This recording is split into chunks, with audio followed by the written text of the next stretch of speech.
Selamat pagi teman-teman, senang sekali bisa berjumpa dengan Anda kembali ya dalam program Corporate E-Learning. Masih dengan saya Yudhya Antareksa, Master of Science in Human Resource Management. Dalam kesempatan sekarang ya kali ini kita akan belajar mengenai Toyota Way.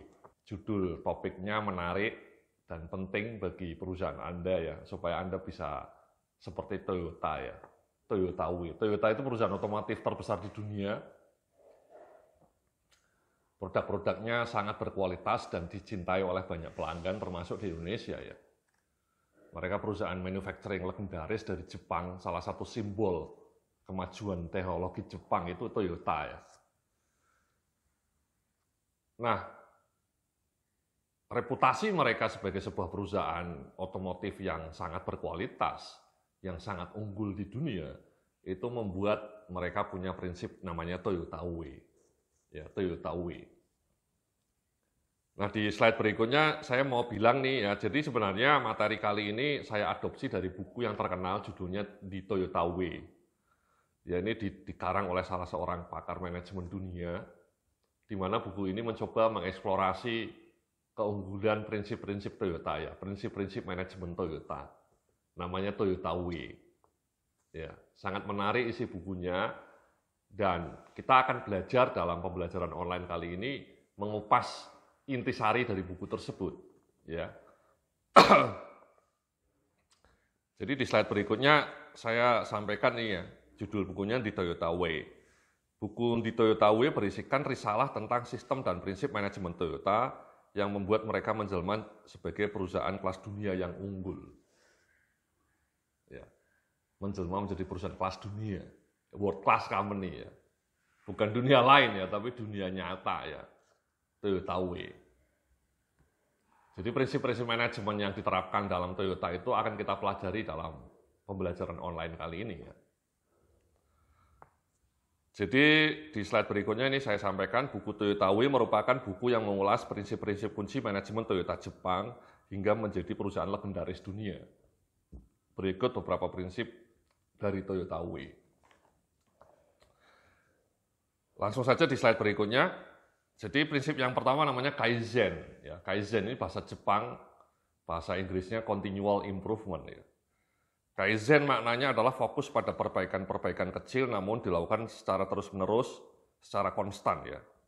Kaizen Way merupakan pola kerja yang powerful untuk membangun kualitas produksi yang selalu excellence. Jadi Kaizen itu terjemahannya continual improvement ya, perbaikan kecil. Tapi kalau perbaikan kecil itu dilakukan secara terus-menerus, itu akan menciptakan efek bola salju. Ya, nah Toyota itu menerapkan prinsip seperti itu. Ya, bagaimana proses produksinya, pabriknya itu selalu tiap bulan, tiap minggu dievaluasi, dan apa proses-proses yang bisa diimprove selalu langsung diimprove.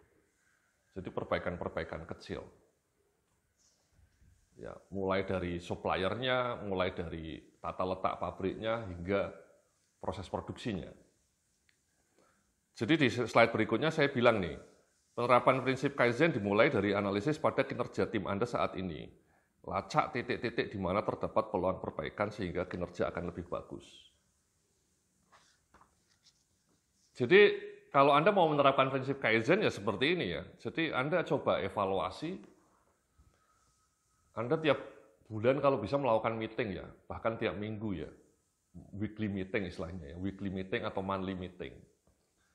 Kemudian Anda coba lacak area-area perbaikan apa yang bisa Anda kembangkan dan kemudian bisa menciptakan perubahan kinerja. Kecil-kecil saja. Mungkin proses pemasarannya, mungkin proses produksinya, mungkin proses pelaporannya bisa diimprove, apapun ya. Jadi Anda bisa improve dalam hal reporting sistemnya, atau dalam hal pola kerja tim Anda, atau mungkin produknya Anda mau improve gitu ya. Jadi perbaikan-perbaikan kecil, atau cara Anda melakukan iklan di sosial media itu Anda mau improve. Jadi selalu diimprove. Dan kecil saja, small improvement. Saya mau cerita sebuah kisah legendaris mengenai Kaizen ini ya, yang menerapkan justru sebuah tim olahraga ya, namanya tim balap sepeda tim nasional Inggris. Dulu itu tim balap sepeda tim nasional Inggris itu tidak pernah dapat medali emas kalau ikut Olimpiade. Nah di Olimpiade 2012 yang dilakukan di London, tim balap sepeda Inggris itu merebut sampai 5 medali emas. Itu banyak pengamat olahraga terkejut. Nah pelatihnya mengatakan karena saya menerapkan prinsip Kaizen ini. Jadi dia bilang selalu melakukan improvement kecil. Misalnya dia melacak bahwa bentuk atau jenis ban sepeda itu bisa diimprove. Dan itu menambah kecepatan sepeda beberapa menit lebih cepat. Tidak signifikan, tapi kecil-kecil.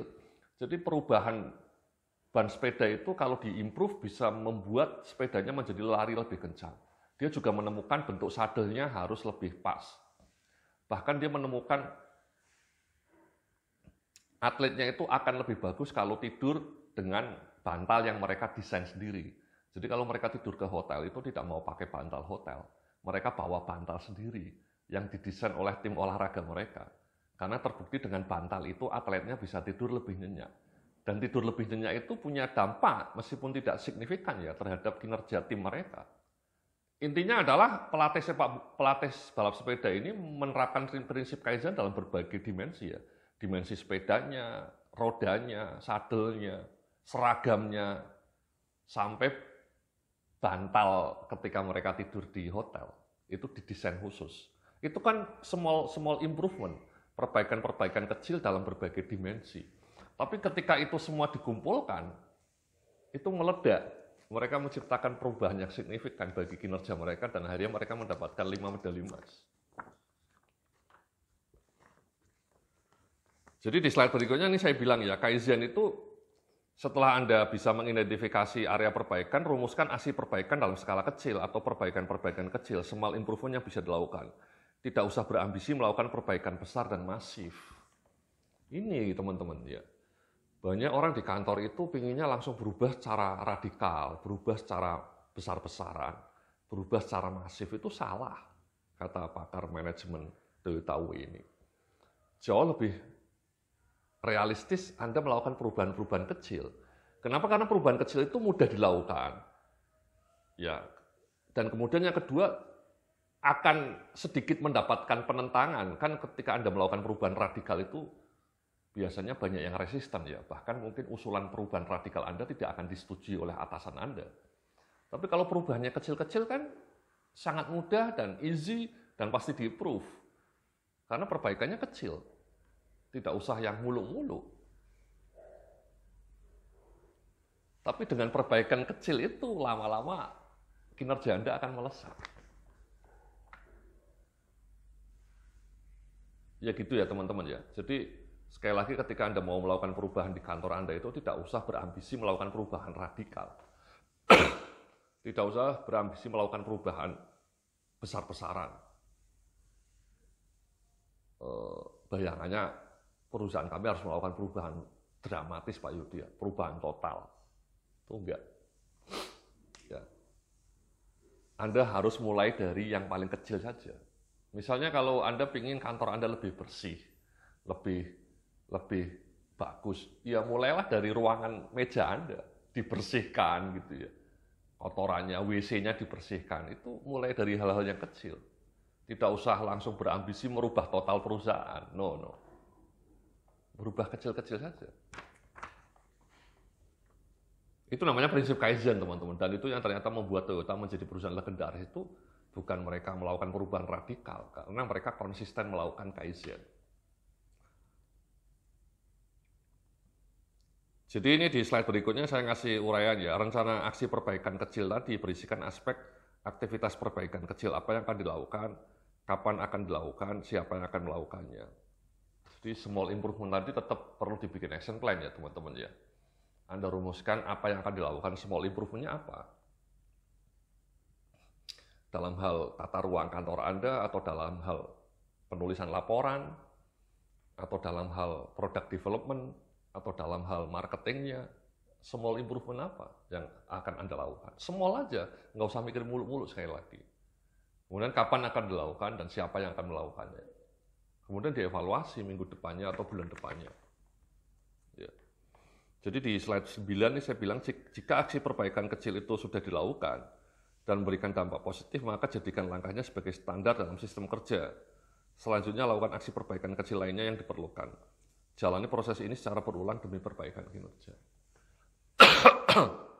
Ya, jadi perbaikan-perbaikan kecilnya Anda lakukan terus-menerus. Kalau yang sudah berhasil dilakukan, ya pertahankan. Tetap dipertahankan. Tadi misalnya tim balap sepeda Inggrisnya melakukan perbaikan kecil bentuk bantalnya ya ketika mereka nginep di hotel. Jadi seterusnya mereka kalau nginep di hotel selalu pakai bantal itu. Bantal yang didesain secara internal. Jadi dijadikan ritual, dijadikan bagian dari sistem. Sama, Anda kalau perbaikan kecilnya berhasil ya dipertahankan. Kemudian Anda mencoba perbaikan kecil di bidang lainnya. Itu ya teman-teman ya. Jadi kenapa itu berhasil? Karena perbaikan kecil itu mudah, easy, simple, dan kemudian tidak banyak kendala, tidak banyak hambatan karena perbaikannya simple. Dan karena simple, mudah dilakukan, Anda kerjakan, dan kemudian membawa hasil meskipun kecil, itu tetap layak disyukuri, layak diapresiasi. Nanti lama-lama membesar. Itulah sebenarnya kenapa perubahan besar itu kalau diteliti ternyata dimulai dari perubahan-perubahan kecil. Sebaliknya kalau Anda sejak awal berambisi, saya melakukan perubahan besar-besaran Pak Yodi di kantor kami. Itu kan sering itu di banyak perusahaan. Mereka bilang change management, transformation. Mereka bikin agendanya raksasa gitu ya. Action plan-nya banyak. Tapi kemudian tidak ada yang tereksekusi. Omong kosong. Jadi rencana-rencana besar itu menjadi fata morgana. Kenapa? Karena rencananya besar, rencananya terlalu rumit, terlalu besar. Sehingga banyak orang kemudian bahkan sebelum mulai pun sudah gentar duluan. Ya jadi kalau ada orang motivator ngasih saran, take massive action, lakukan aksi yang masif untuk mengubah diri Anda, itu omong kosong. Salah. Penelitian ilmiah membuktikan bahwa Anda justru akan berhasil kalau mulai dengan perubahan yang kecil. Dan saya benar-benar membuktikannya itu ya. Saya berkali-kali cerita dalam video yang lain bahwa keberhasilan saya menulis 12 buku ya. Saya itu dalam 2 tahun bisa nulis 12 buku. Itu prestasi yang spektakuler menurut saya. Jadi dalam waktu satu tahun saya bisa nulis 6 buku. Padahal bukunya 300 halaman. Nah kenapa saya bisa nulis 12 buku hanya dalam waktu 2 tahun? Itu ternyata pakai Kaizen ini. Yakni saya membreakdown target menulis buku itu dengan daily goal yang small. Yakni saat itu saya hanya punya simple goal, yakni saya bisa nulis 1 hari 1 halaman minimal. That's it. Itu kan simple, 1 hari 1 halaman.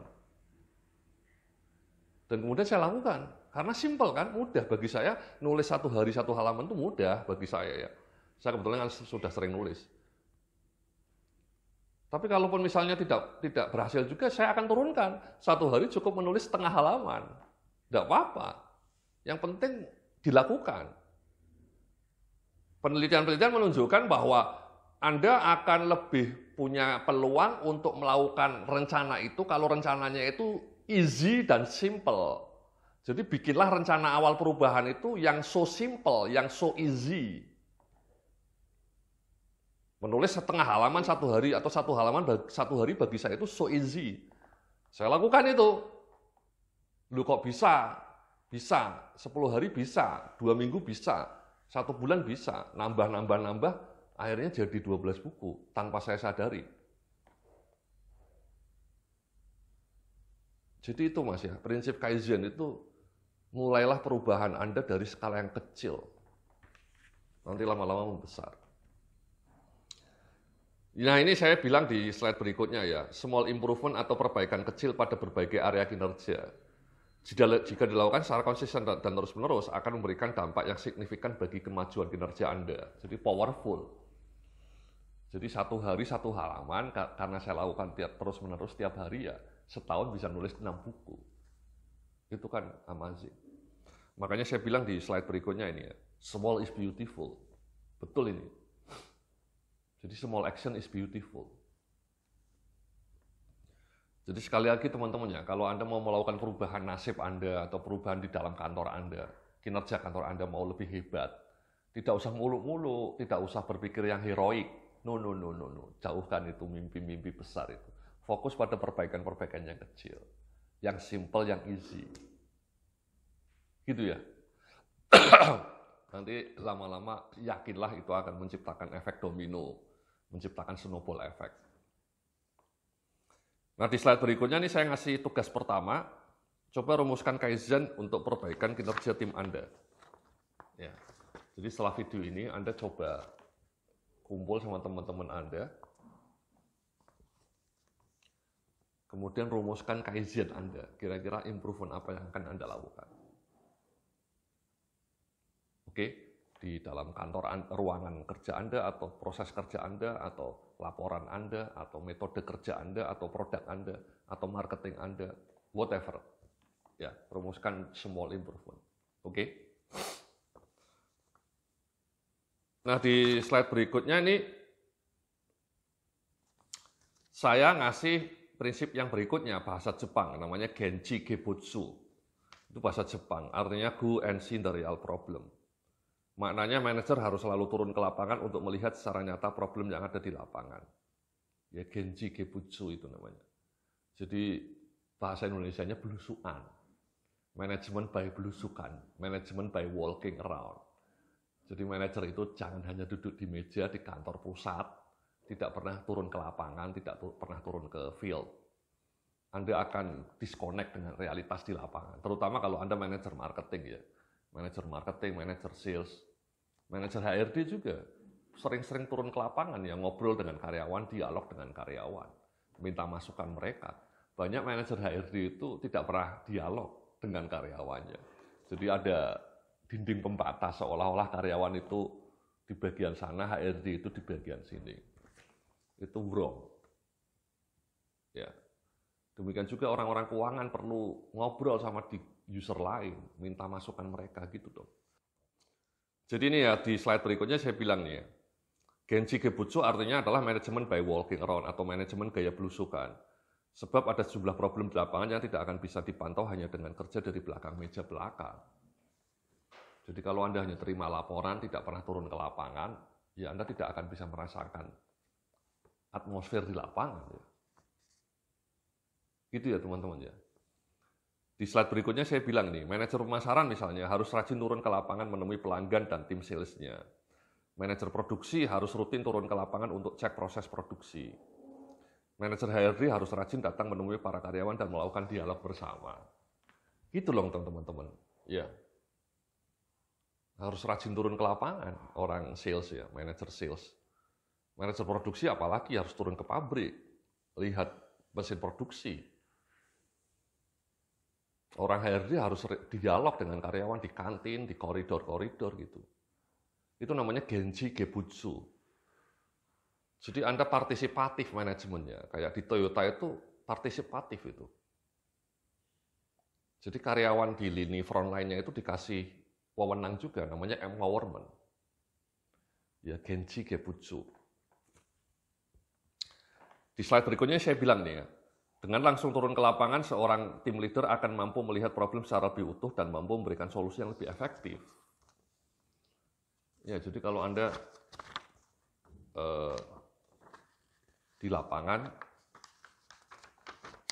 Anda akan bisa merasakan denyut nadi di lapangan dan mungkin solusinya lebih efektif. Kalau Anda hanya dari Menara Gading gitu ya, hanya dari kantor pusat, lihat laporan di atas meja kantor, tidak pernah turun ke lapangan, mungkin Anda disconnect dengan realitas nyata. Gitu ya teman-teman ya. Oke. Nah di slide 17 nih saya bilang, prinsip yang berikutnya namanya Jidoka. Quality first. Jidoka maknanya adalah setiap operator Toyota berhak menghentikan proses produksi jika ia menemui sesuatu yang tidak sesuai standarnya. Ini wujud empowerment. Jadi saya bilang tadi ya, jadi frontline employee di Toyota, pabrik-pabrik Toyota di Jepang sana itu frontline employee-nya dikasih wewenang kekuasaan untuk menghentikan mesin produksi kalau misalnya produksinya tidak sesuai standar. Jadi itu namanya empowerment, tidak perlu izin dulu. Kalau di banyak kantor kan untuk menghentikan proses produksi izinnya itu mungkin berjam-jam ya. Ke supervisornya minta izin ke manajernya minta izin ke direktur. Itu terlalu birokrasi. Tidak ada empowerment, teman-teman.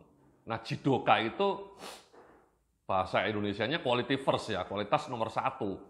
Jadi orang-orang frontline kalau menemui produk yang tidak sesuai standar mutu, ya bisa melakukan Jidoka, yakni menghentikan proses produksi, bahkan dia mengusulkan perbaikan.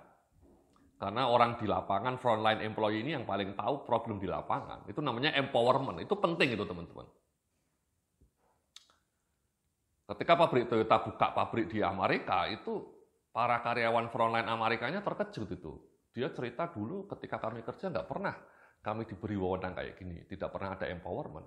Selalu yang ngasih instruksi itu bos. Bos saya, manajer saya hanya seperti robot. Kerja seperti robot memenuhi instruksi, tidak boleh melakukan sesuatu di luar prosedur.